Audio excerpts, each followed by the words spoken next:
Franck Proust, ce soir c'est le conseil communautaire de rentrée, entre guillemets. C'est aussi le moment d'une réorganisation de l'exécutif avec de nouvelles délégations. Quelle est la philosophie de ces nouvelles délégations et à quoi on peut s'attendre dans les prochaines semaines? Écoutez, effectivement, ça fait maintenant un petit peu plus d'un an que nous sommes élus. Il y a des besoins nouveaux qui se sont fait apparaître.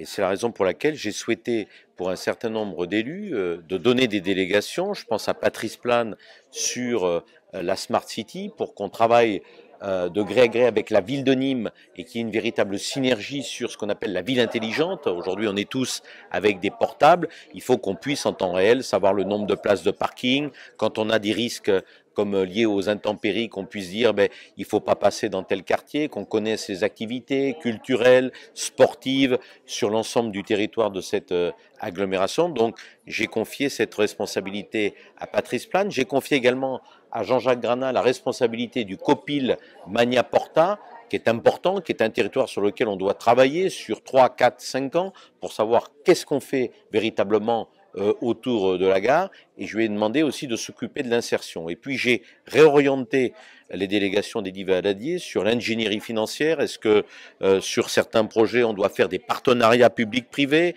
Est-ce que parfois le foncier doit être porté par une SPL, par l'établissement public foncier ou par l'agglo en direct? Voilà, c'est des questions avec la recherche de subventions.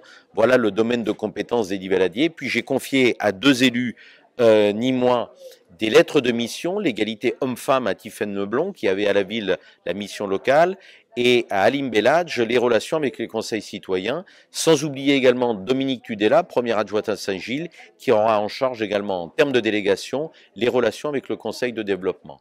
Et puis par rapport à l'actualité, j'ai confié également la gestion du Papi 3 à Claude de Girardi. Il y a aussi une autre affaire, c'est l'adoption du pacte de gouvernance assez consensuel, mais qui permet de vous projeter sur l'avenir, notamment sur des problématiques liées aux nouveaux délégataires d'eau. À quoi on peut s'attendre pour la métropole? Quels sont les points d'achoppement qui vont arriver cette année? Alors déjà sur le pacte de gouvernance, ça s'est très très bien passé puisque la plupart des communes ont voté favorablement à chaque conseil municipal. Dans la volonté que j'avais et que j'ai toujours, c'est d'alléger le conseil communautaire sur des délibérations qui ne posent aucun problème pour pouvoir se concentrer dans le conseil communautaire sur des véritables débats, sur des enjeux de territoire, parce que parfois, quand vous avez des conseils très longs avec 120 délibérations, vous en avez quasiment 30 à 40% qui pourraient être traités dans un bureau délibératif. Donc, c'est ce vers quoi nous allons travailler.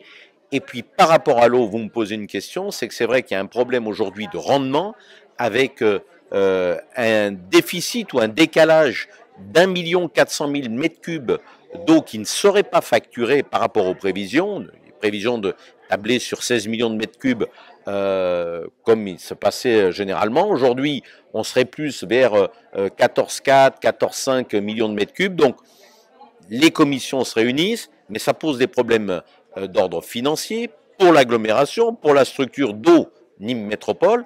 Donc, on est en train de travailler avec les services. À l'heure où je vous parle, je n'ai pas la réponse à cette sous-consommation d'eau, qui est quand même énorme. Si je n'ai pas les réponses, je suis obligé de lancer un véritable audit avec un organisme indépendant pour pouvoir m'apporter des réponses concrètes et précises.